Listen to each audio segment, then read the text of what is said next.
Welcome to the Aledo Bearcats Coaches Show Podcast, a presentation of Real Country 92.1 Hank FM and NTXVarsitySports.com. Live from Parker County Brewing Company in Willow Park. The Aledo Bearcats Coaches Show Podcast is brought to you by H5 Sports Barn in Aledo and Hiley Mazda of Fort Worth. And now, here's the voice of the Bearcats, Kevin Lonnquist.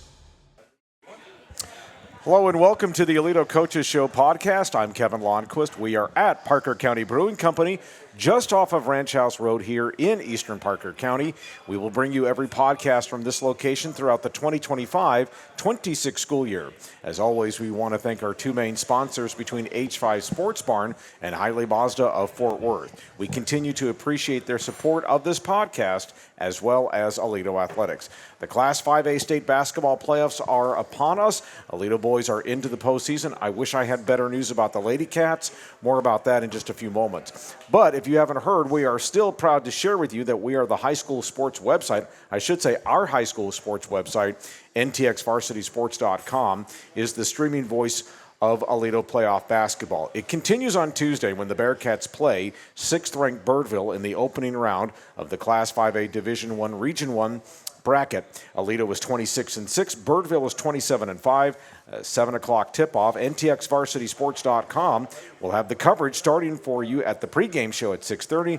Then all of the action will follow. So please spread the word about the website. Honored to tell you that yours truly will be calling this game, so Drew Baker has to put up with me behind the mic, like it or not. So, and should the Bearcats advance to the area round, they would meet the winner of either Burleson Centennial or Arlington Heights in the area round probably Thursday or Friday. We'll kind of figure that out, hopefully, if they can get through on Tuesday's matchup. But those two teams, Centennial and Heights, will tip off at 7 o'clock Tuesday over at South Grand Prairie High School. Lady Cats basketball season is over, but it doesn't take away from the great season that head coach Donny's program had. Aledo fell to Joshua 33-31 in the Class 5A Division I Region I area round last Thursday in Godley. A game where no lead was greater than 6 points for either side. Aledo had a shot at the end to win, just did not go in. Liz Griffin led the way with 12 points, and the Lady Cats conclude their season at 25-8. And if you're curious, Joshua did play number 10 Amarillo Tascosa in Childress on Monday afternoon in the regional semifinals. To no one's surprise, the Lady Rebels won this game 48-37, but a little surprising in that they had to rally in the second half to do it. They will likely get Denton Ryan in the regional finals later this week. As for next week's podcast, stay tuned, but likely going to be on Monday, so listen to Tuesday's game between the Bearcats and the Hawks on NTXVarsitySports.com, and you'll have some idea where we're going. Our standard two-segment podcast for you, we start with boys coach Drew Baker and girls coach Donny. Then in our second segment, we will visit with the backcourt combination from the boys team in senior Enrique Pacheco and junior Caden Cunningham. All right, gentlemen. Drew, I'm going to start with you. Game plan is in the bag, minus maybe a couple of things that you might want to talk through or that you're going through walkthroughs and that sort of thing. So just talk about how this kind of game prep differs than when you are going through a non-district season or even during the district season itself on that Tuesday, Friday kind of thing, because you've had basically 10 days to prepare for this. Yes, we have. I mean, I think having all that time has been good. The first 2 days we were focused on Ryan because that's who we thought we were going to get. So, we've shifted gears since then. And, man, I've been really pleased with the way the guys have locked in and prepared and shifted gears. And, we talk a lot about we need to step out on the floor tomorrow night with a lot of confidence. And, that confidence comes from preparation.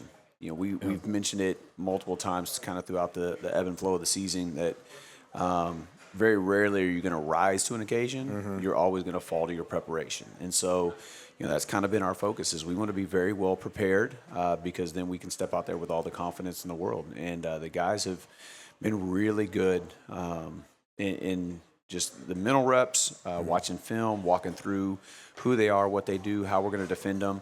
And then they've been really good at the physical reps of, making sure that our timing and our spacing are good, communication's good. So I'm excited to see, the guys step on the floor tomorrow night just because I feel like our preparation has been really good. Okay, so just from my view, it's kind of a no-pressure situation for you all. There's always going to be pressure in playoff games because you want to win or you're going home. But from an expectation standpoint, it's the Hawks who are the ones who are feeling it because of what their history is. So How do you play with that mindset with your players, or do you not play with it at all because of, you can take the underdog role, or you can say, we're here to win just as much as they are, that sort of thing? Yeah, I mean, we've probably played on both a little bit. We've probably played on the underdog thing a little bit. Just kind of talking about, predictions came out, and a lot of people have Birdville picked to win our region, and they can't win our region until they go through us. So, we just kind of talk about, people don't expect much from us. Like, we are overlooked. And so we play the underdog part a little bit just because I think that chip on our shoulder is a big deal. Like, I think, to me, that's a little bit of an advantage is that we've had a chip on our shoulder because sometimes you play with a little more grit, a little more toughness to you because you're out to prove something. Right. And I think these guys, I want to say it was maybe 2 weeks ago in the show, Enrique mentioned that this district championship wasn't necessarily as big a deal as last year's because they want more. And so that's kind of that chip on the shoulder that, hey, we want more. And that's been a driving factor. But then we also, go the other direction of, look, they've got to take things away from us. They've got to prepare for us as much as we prepare for them. And they're really good. They've got some really good kids.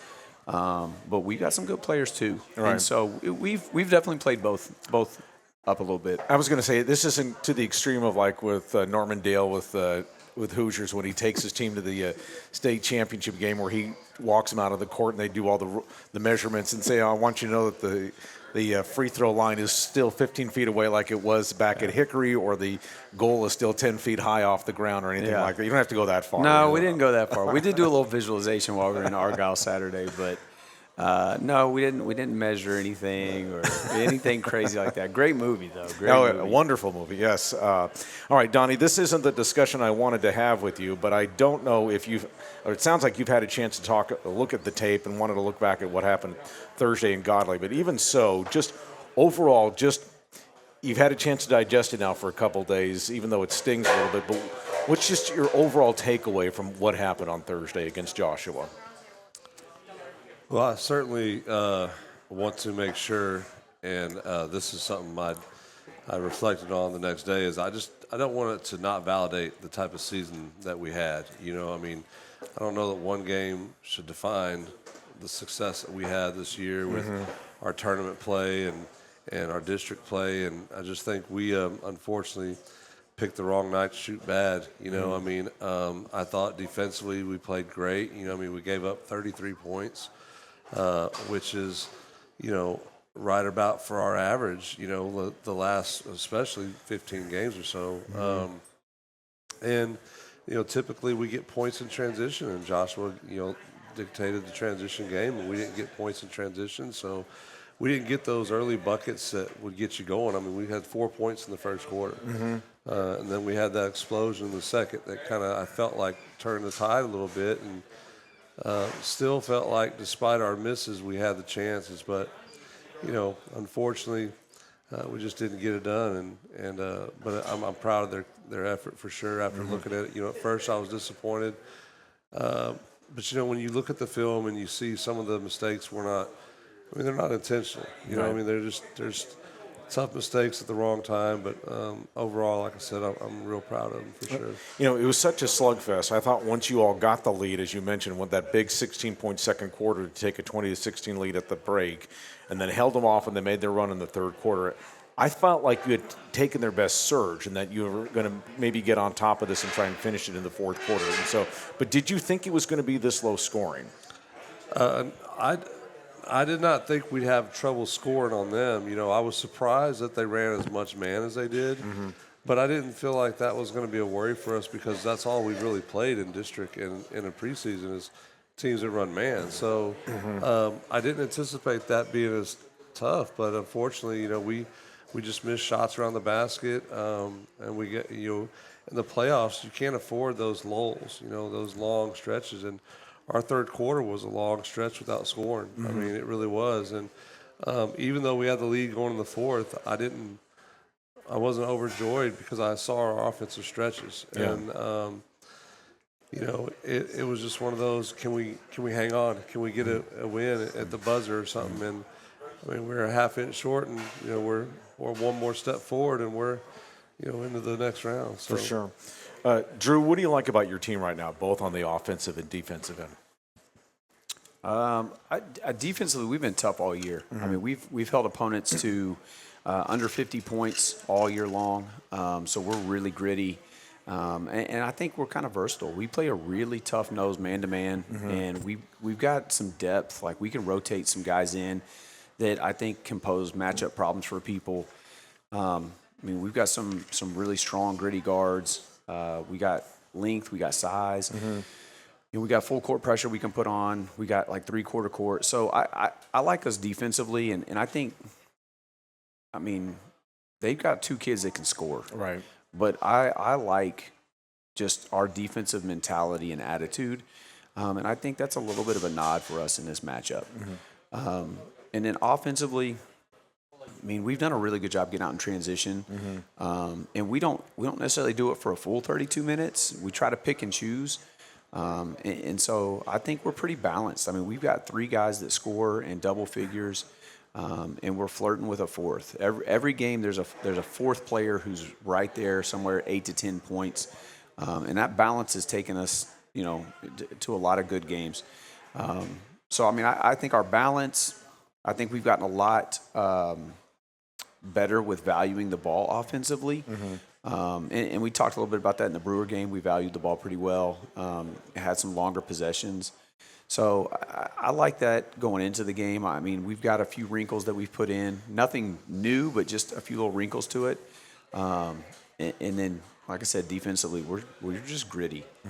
Rebounding the ball is going to be a really, really big emphasis. Like I think that their length, you know, that could pose some problems. So we're going to have to be really good physically blocking out and just trying to win that battle before, you know, they get in the air. Yeah, they got some length on there. We'll talk about them here in just a few moments. But to give everyone a heads up, 6'6", 6'7", 6'8", three of the guys on their roster. But one more thing about your team, maybe the element of your team that you're attempting to mend, the part that Birdville can't expose. I mean, their length, I think, can pose some problems, you know, with their press. You know, they put a little 1-2-2. Three-quarter, and so, you know, ball movement's been really big for us, but sometimes it gets a little sloppy. We get a little careless, you know, like I was mentioning, valuing the ball. Right. So that's definitely on our radar, is them coming out and putting some pressure on us, which they did early in the season. Right. They haven't done it as much late, so that's definitely been something that we've been aware of and preparing for. You know, we've got to be able to you know, get the ball around their length and attack them. You know, and then I think on the other end, defensively, it's just a matter of controlling the glass. So those are two things that we want to be very self-aware of. You know, one thing about the glass is that, you know, if you lose the rebounding ward, I think most coaches would say, well, if we lose it within that 3 to 5 range, we can kind of live with it as long as we get enough opportunities. It's kind of like that plus or minus 5 kind of thing. Would you agree with that kind of that number? Yeah, absolutely. I mean, I think 3 to 5, you're okay. I mean, you can live, because I mean, if it's 3 to 5, I mean, that's a couple offensive and a couple defensive. Now, if you get into a you know, 1 or 2 possession game, then those 3 to 5 can matter. Will make the difference. But I think when you start to get, you know, 7, 8, you know, difference in that number, you know, that's where it can pose more problems. For sure. All right, Donny, I don't want to belabor this too much, but obviously the one thing that Joshua, I found throughout this game, and obviously as you and your staff found out, was obviously they made it a point that they weren't going to let Tiara Butler, your leading scorer, impact this ballgame or beat them. And so they held her scoreless. But I think what's more surprising was the limited number of touches she had. I think she had 7 shots in the game, but at the same time, really they denied her even more so in the second half. What can you speak to that from what you saw just reviewing the game? Yeah, you know, the initial post-up opportunities for Tiara, you know, they were sinking in on certain people, and we weren't just trusting and moving it another pass. It was we would get it stuck or try to force a shot, and so we didn't allow T some opportunities to get more movement.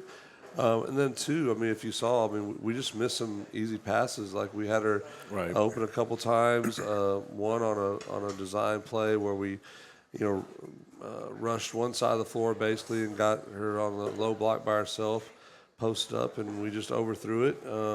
But, you know, we had some opportunities that we just didn't deliver the pass right for whatever reason today. And another thing for her is she gets, you know, she's good for 3 to 5 points in transition. She's good for, 5 to 7 points off offensive rebounds, and she wasn't getting those opportunities either. So they did a good job and definitely planning for her. Okay. But the thing I did notice from your 2 playoff games is the fact that Jaylee Owens is such a great competitor. I mean, I really liked watching her. I mean, she wants the ball, isn't afraid to take the shot. She hit that 3 right at the end of the game that closed it to 32-31. I think that's one thing that, again, I know what you know from her with her being in your program, but that's just something that stood out for me is the fact, and plus the fact that she was the only one you brought off your bench. I mean, you pretty much kept the rotation to just her, and then you're just kind of mixing and matching with your lineup there. It looked like you wanted to go a lot of small in that game too, but at the same time, I thought that Jaylee's attitude and her burst really made a difference for your team, though. I really liked watching her play. I'll tell you, she's a senior. These seniors, they're all going to be sorely missed. They each had their own niche in the program and defined it in their special way. But with Jaylee, she's one that last year she didn't play much at all. With the deep rotation that we had. It's not that she wasn't good. We just had a deep rotation last year to where this year she steps in and for her to finish strong like she did through the season, and really was, statistically she was the only guard that really got in there and got to the paint and try to get some buckets. Of course that 3 there at the end, Got a nice touch off the glass, but she didn't call the glass, but that's okay. You don't have to do that. So, but she hit big shots in the playoffs against Colleyville too. She just has been really playing well and knows her role and relishes in it. And I'm glad that she finished strong for sure. Yeah, I mean, I kind of look at her, and again, you have a better assessment just from a 2-game standpoint, kind of a glue person type for they call him the glue guy, or in this case, for you. I mean, is that a fair assessment, or am I misreading that? No, and for her it was the right matchup because with her and Kennedy, they both and Sarah too.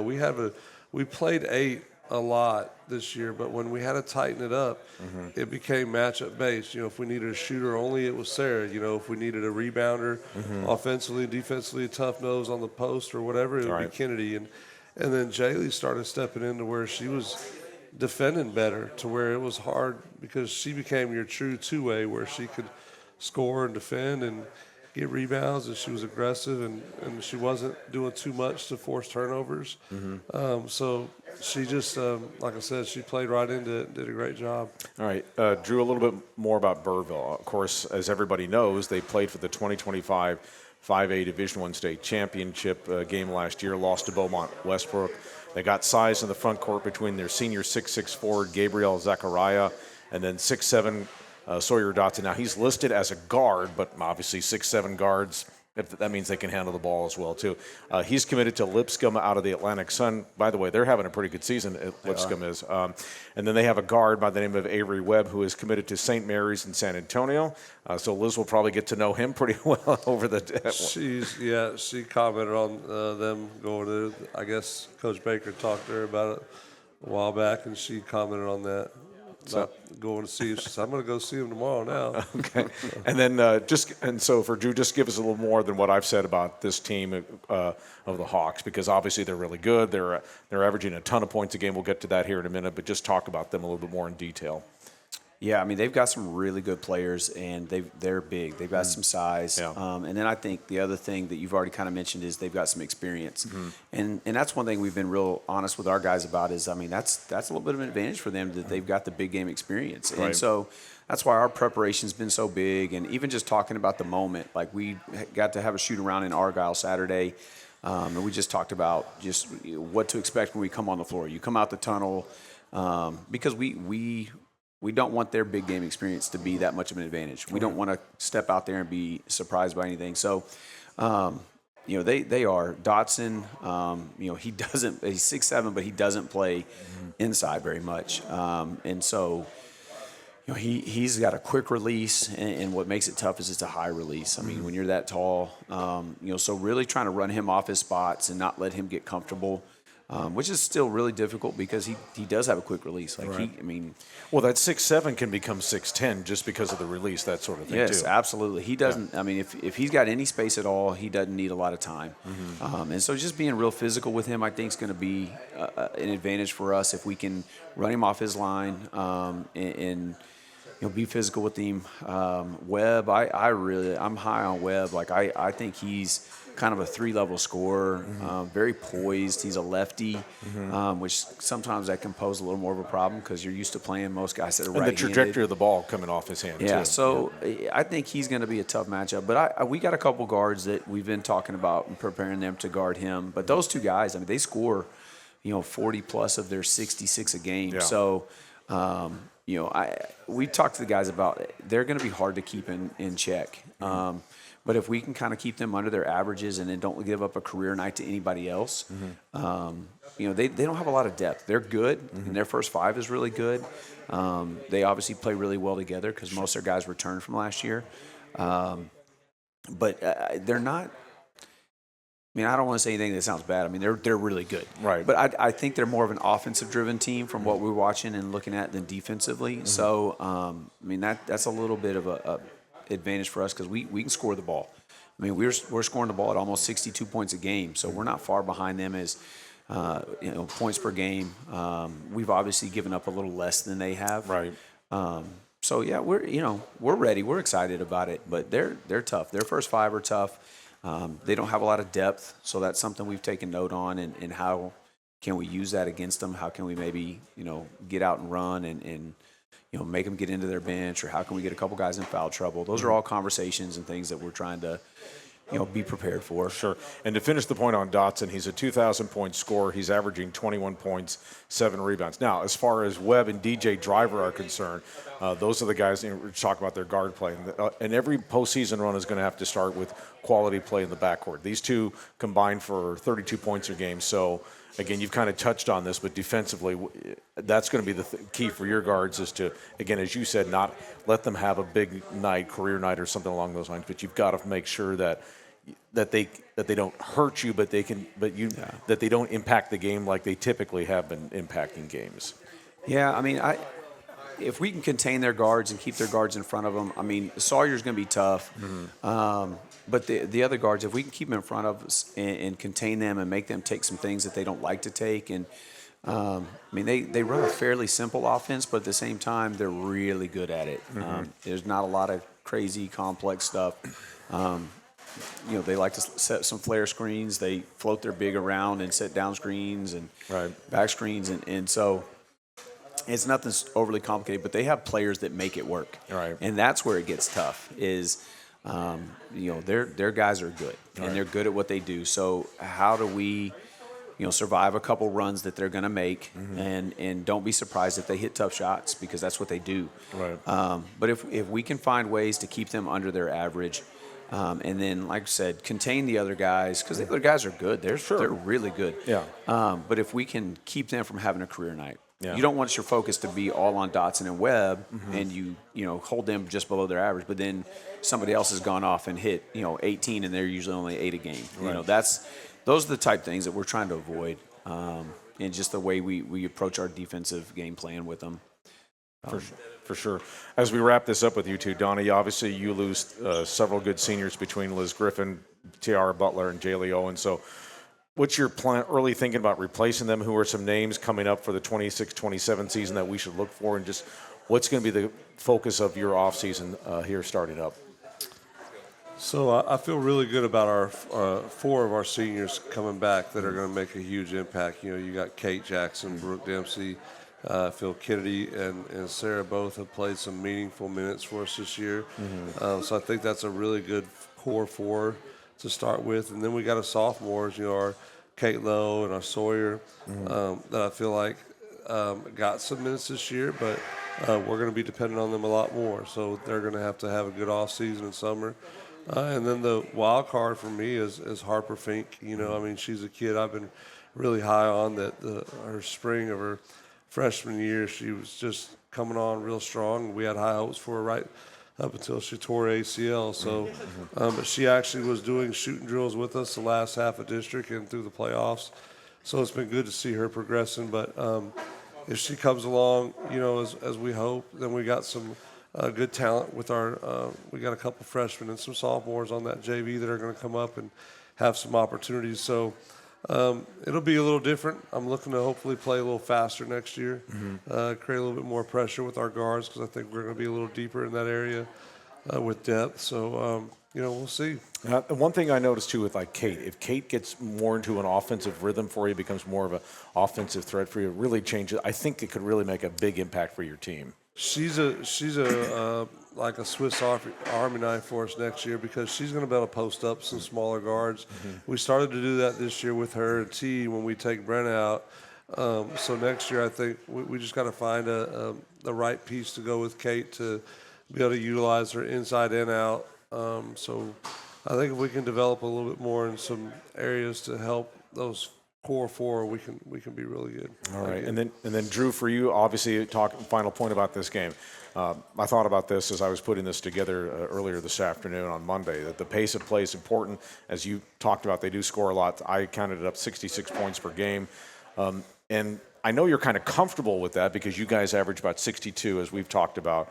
All but one of your district games, you all were at least 61 or better. And so is this a game where you feel like, though, be who you are, or do you think that you need to kind of keep it a little bit lower, like maybe mid to high 50s, or have you gone that far even considering that, saying, well, if we get it here, we have a shot to do this?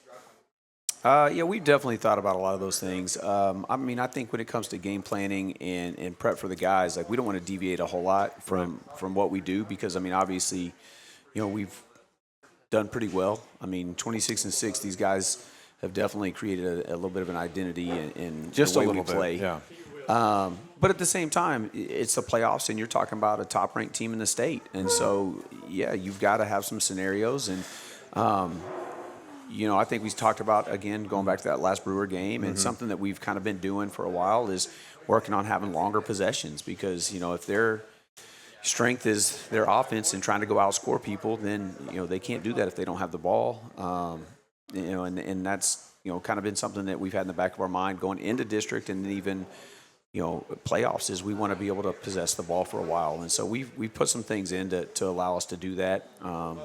And that, teams that like to get out and run and score don't necessarily like to guard side to side. Yeah. And so, yes, that is a conversation that we've had and something in our back pocket. And so, I think just the way the game goes will dictate some of that. But, just talking to our staff today, the staff's done a great job of preparing for a lot of things. So, that's one of the things that our staff talked about is, like, we don't want to be caught off guard by anything. Right. So, we want to be well prepared for if the game, needs to be slowed down or sped up or pick and choose our spots. And then even just, full court down to, half court, like all those scenarios. So to answer your question, I think the way the game goes is going to dictate some of our decision making, but we're not going to get too far away from who we are. Yeah. I think these guys have earned the right to continue to play the way they played just because they've proven that they're good at it. Yeah, I was going to say, not to date myself, which I probably healed by saying this, but not like a Dean Smith pull the ball out and go all four corners or anything like that. No, so, definitely these not my guys style. And by the way, this is a great scene here, having your team out here. I think yes, that's it is. I think there's 9 of them sitting here, all trying to make me laugh and smile like Cooper Hole down there. That's always a good thing. But but the point is to just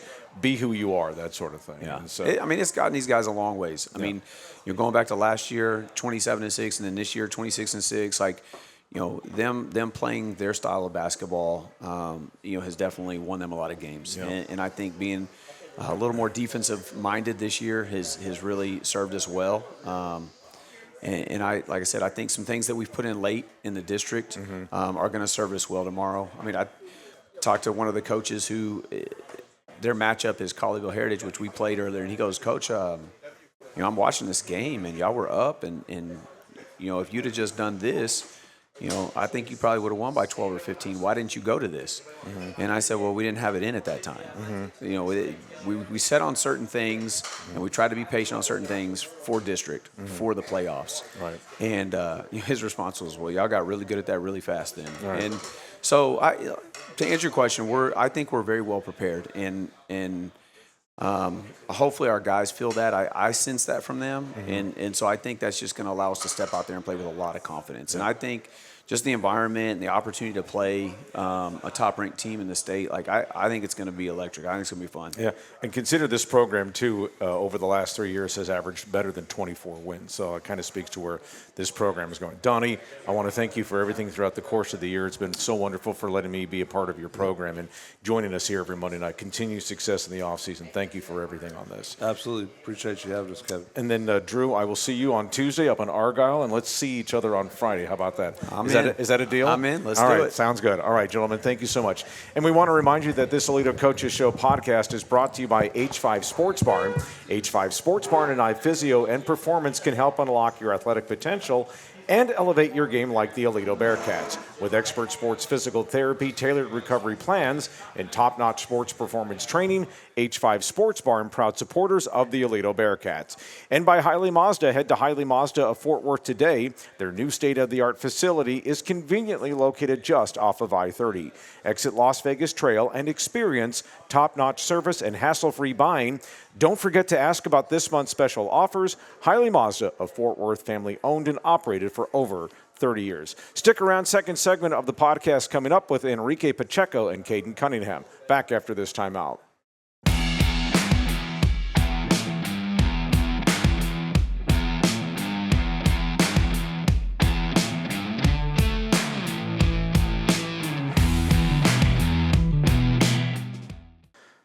Welcome back to the Aledo Coaches Show Podcast. Kevin Lonnquist coming to you from Parker County Brewing Company. Before we get into our second segment, just a couple of Aledo notables for you. On the Aledo football recruiting front, running back Brady Powell has committed to Palomar College. That's a junior college located in California. So congratulations to the 1,000-yard rusher who helped Aledo get to the 5A Division I state semifinals. And for 2027 defensive lineman Timon Meeks, he added 2 more offers over the last week or so, those coming from San Diego State and the University of Arizona, which actually finished in the top 25 in the final poll.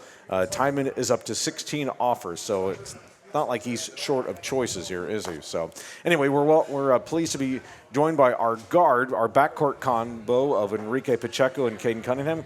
Gentlemen, good to see you. And Caden, the last time that you were here, we had to do it outside in the freezing cold right before the winter storm hit, so a little bit more easier to talk this time as opposed to. So good to have you with us. Okay, first of all, you guys it's been a while since we played a basketball game here. We're talking about maybe close to 2 weeks, like 10 days or something like that. So what's it been like going this long without playing a game? Has it been tough, irritating, restless, needed to get the time off? What's it been like? I'll start with you on this, Enrique.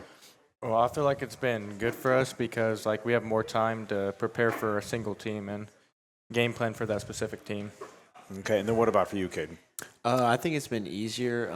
I think just being able to rest our bodies and also prepare for our matchup has just been an advantage for us, but obviously also a disadvantage from not being able to play and get that in-game experience. Okay, so let me ask you a little bit about, as far as just talking about the chemistry that you all have developed in the backcourt here. Just what's that been like, just kind of working together in the backcourt? Just kind of, is it reached a point where one can look at the other and just kind of nod his head or just kind of make eye contact and just know what the other was going to do? And just what's that been like here? I mean, I think you know what I mean, but just talk about that. And you guys better not get into this and make this tough for these guys, okay? So anyway, Caden, go ahead with that answer. Yeah, I think we do have that. We're at the top together. We just pass to each other and we kind of know what to do, just to cut immediately or whether to pass it. I think just our abilities to shoot the ball is also a big thing that helps us work well together. Okay, then what about for you, Enrique? Yeah, I think Kate said it well. I think our strengths really align with each other, so we bring out the best each other each game. So if I'm off one night, then I know he can pick up slack, or if he's off, he knows I can pick up slack. And I'm not so much from a scoring standpoint, too, but I would think, too, just from a sharing the basketball situation there, too, in terms of just assist, just feeding the ball or just getting the ball in the post, or just it's kind of like that old philosophy, too. I've got a good shot, but you've got a better shot, finding that guy who can get the better shot. What's that been like when you guys are kind of working in that tandem? I'll start with you on that, Enrique. Well, it's hard to say because, a lot of shots for me and Cade are really good shots. So, I trust any shot that Cade has to shoot. And I hope that he trusts any shot I have to take. Okay, and so let me ask you this. Building a tradition, as you heard me mention with Coach Baker at the end of his segment, this program has collected 73 wins over the last 3 seasons. That's averaging 24 wins per season. Obviously, you guys would like to add number 27 on Tuesday against Birdville, but building a tradition for this program, 3rd straight playoff appearance, 2nd straight district championship. What do the both of you hope, regardless of whatever happens against Birdville, but what do you all hope you all have developed here over these last couple of years and moving forward that can start changing what the reputation of this program is? Because it's a pretty good 3-year run, the best that's ever been experienced here by Aledo Basketball. I'll start with you on this, Kate. I think Coach talks about it a lot, is just raising the standard. I think just, working hard, being aggressive, relentless effort, just really playing together, and just not backing down to any challenges. I think that's a big thing for us. Okay, and then what about for you, Enrique? What's it been like for you to be a part of this? Well, I feel like it's been really good because, Aledo basketball has not been great in the past. But, I really like proving people wrong and, turning heads. And that's what we did these past 3 years, especially going 12-0 and winning our 2nd district championship. Sure. And I think you mentioned when you were on here last about maybe that was good to win a district championship, but that was kind of like we have more work ahead of us. Last year had its own dynamic because it was the first one ever, but this one now is kind of like, not to take away from any of them because they're so hard to win, but it's kind of like we've reached that threshold, now we've got to take the next threshold too. Yeah, well, last year, that was like our Super Bowl, winning that district championship against Brewer at Brewer, that was our highlight of the season. And after that, we kind of fell off. We weren't practicing as hard. Whereas this year, after we won our district championship, the intensity raised. We have more to go get. Okay, and then what about for you, Caden? How do you see that? I agree with him. Just like he said, I think towards the end of the season last year, we kind of got ahead of ourselves. I think we thought we were better than we were. Just in practices weren't 100%, but this year, I think the coaches have done a really good job of picking up the intensity. I think everybody just pushing each other has been better. And I think the one thing too, and Enrique, you kind of touched on it, maybe after you guys won the district championship, things kind of fell off. So what were kind of the learning lessons you took from last year's 45-40 loss to Denton High in the opening round of the playoffs? Because that obviously left a sting, and that's not the way you wanted it to end. So just what did you take from that? We took not being so overconfident. Every practice, you try to get better than the last practice, more intensity, more focus. Whereas last year, we got a ranking. I think it was top 15 ranking, and we blinded us. We thought we were gonna go in and beat every team in playoffs until the 4th round. Whereas this year, we're highly underrated. We don't have any ranking. No one's looking at us expecting us to win. So, just learning from last year and, keeping that chip on our shoulder. How did you see that, Caden? It was definitely a big learning point. Just kind of getting a feel for the game, and just working towards, I think we got to be better working together offensively, better communication, and we just got to play harder together. I feel like last year we were disconnected in that game, but I think this group plays really well together. They play hard, and we play really connected. All right, so let's talk about the elephant in the room, Tuesday's matchup against Birdville. Obviously, we know their history, really good team, maybe the best team that you guys have seen since maybe December. I mean, you guys can probably put a better timestamp on that than I can. So the key in shifting the mindset, and you guys talked a little bit about the disrespect, but remember this program has only won 2 playoff games in its history. That team won 5 to get to a state championship all in one playoff run. So how do you all look at the game like this? Because they can score, they've got really good guards, and you guys are going to be pretty much at the front of the attack on this. So I'll start with you on this, Caden. When you look at those guards right there with Driver and Webb, and what you see in those guys. I think we have a really good chance of stopping them. We have great defenders. I think that's one of our strengths is our defense. I think if we can slow them down, hold them under their averages, my coach is saying all week, we have a really good chance. And on offense, we just got to value the ball, take care of it, and just expose their weaknesses on defense. Okay, and then how do you see that, Enrique? Yeah, I agree with Cade. Like our biggest emphasis is defense. Defense. Mm-hmm. We gotta try to hold.